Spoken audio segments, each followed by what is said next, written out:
السلام علیکم ناظرین اکرام، میں ہوں ذیشان مناس۔ آپ دیکھ رہے ہیں میرا فیس بک پیج اور یوٹیوب چینل۔ ناظرین، آج 3 خبروں کے ساتھ آپ کی خدمت میں حاضر ہوں۔ 2 خبریں بڑی تشویشناک بھی ہیں اور بڑی بری خبریں ہیں، اور ایک بڑی اچھی خبر ہے جو کہ پاکستانی سیاست کے اندر بھی بڑی دلچسپ خبر ہے، اور اس وقت جو کہ بڑی اہم خبر ہے وہ آپ کے ساتھ۔ سب سے پہلے آپ کے ساتھ شہباز شریف صاحب کے حوالے سے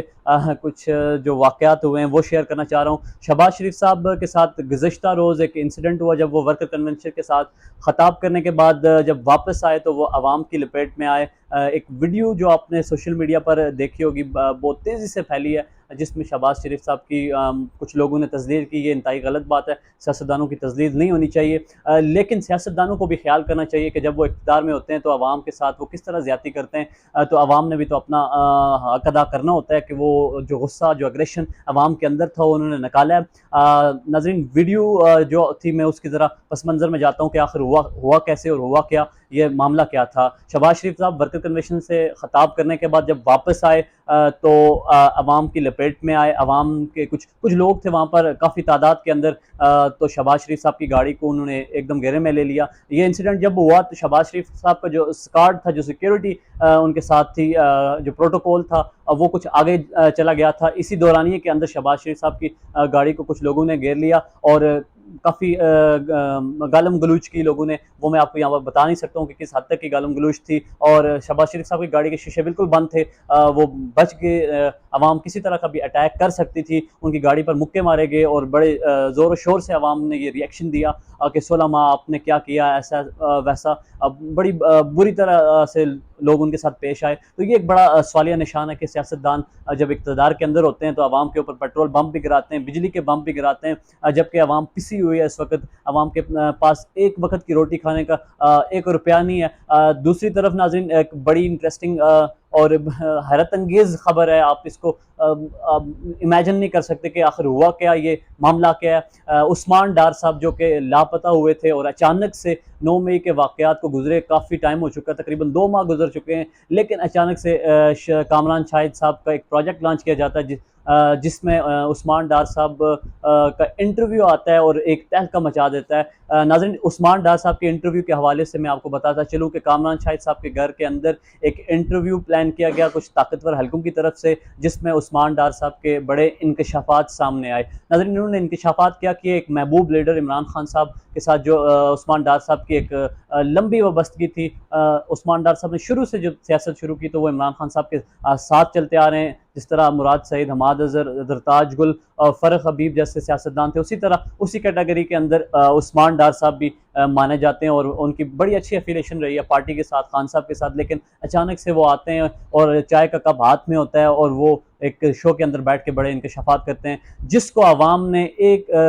2 گھنٹے بھی نہیں چلنے دیا اور اس شو کو بالکل فلاپ کر دیا۔ اب طاقتور حلقے بھی اس پر سوچنے پر مجبور ہو چکے ہیں کہ وہ شو جو انہوں نے ایک بڑے لمبے عرصے سے تیار کیا، لیکن عوام نے اس کو ایک دم سے ریجیکٹ کر دیا، اور ساتھ ہی ساتھ ایک اور 50 سیکنڈ کی تہلکہ خیز ویڈیو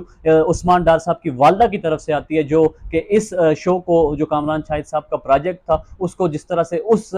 50 سیکنڈ کی ویڈیو نے فلاپ کیا، یہ بھی بڑا انٹرسٹنگ تھا۔ ناظرین، اس پر میں اپنی ایک رائے آپ کو شیئر کرنا چاہتا ہوں کہ آخر یہ ملک کہاں کس نیش پر پہنچ چکا ہے۔ لوگوں کو اغوا کیا جاتا ہے، گن پوائنٹس پر ان سے سٹیٹمنٹ دلوائی جاتی ہیں، خاص کر کے تحریک انصاف کے لوگوں کو، اور 9 مئی کے واقعات کے ساتھ سٹیٹمنٹس کو جوڑا جاتا ہے، اور اس طرح کی صورتحال پیدا ہو چکی ہے۔ تو جو عثمان ڈار صاحب کی والدہ کی سٹیٹمنٹ، ایگزیکٹ سٹیٹمنٹ میں آپ کے سامنے رکھتا ہوں کہ انہوں نے کہا کہ میں عمران خان صاحب کے ساتھ کھڑی تھی، کھڑی ہوں اور کھڑی رہوں گی۔ خواجہ صاحب کے بارے میں انہوں نے کہا کہ میں اس حلقے سے الیکشن خود کنٹیسٹ کروں گی، اگر اس کو جرأت ہے تو وہ سامنا کر کے دکھائے۔ یہ بھی بڑی ایک انٹرسٹنگ بات ہے کہ شعور اس حد تک اجاگر ہو چکا کہ بزرگ خواتین بھی پولیٹکس کی طرف آ رہی ہیں، اور یہ شعور obviously خان صاحب کی طرف سے دیا گیا لوگوں کو، جو کہ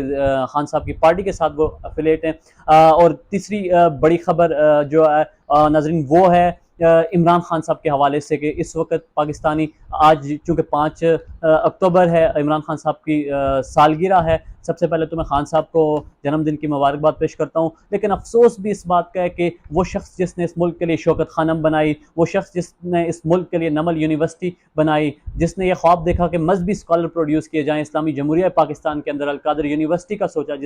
جس شخص نے بلین ٹری سونامی سرسبز و شاداب پاکستان کا سوچا، جس شخص نے سوچا کہ پاکستان کے اندر آلودگی نہ ہو، بلین ٹری سونامی جس کا دنیا نے اس کا اعتراف کیا، اور جس پروجیکٹ کا دنیا نے مانا کہ یہ ایک عظیم پروجیکٹ ہے، آج وہ شخص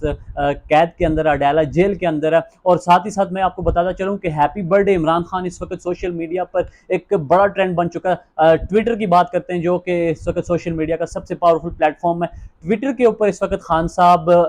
کا جو ٹرینڈ ہے، نہ کہ پاکستان میں بلکہ اس وقت گلوبل پولیٹکس کے اندر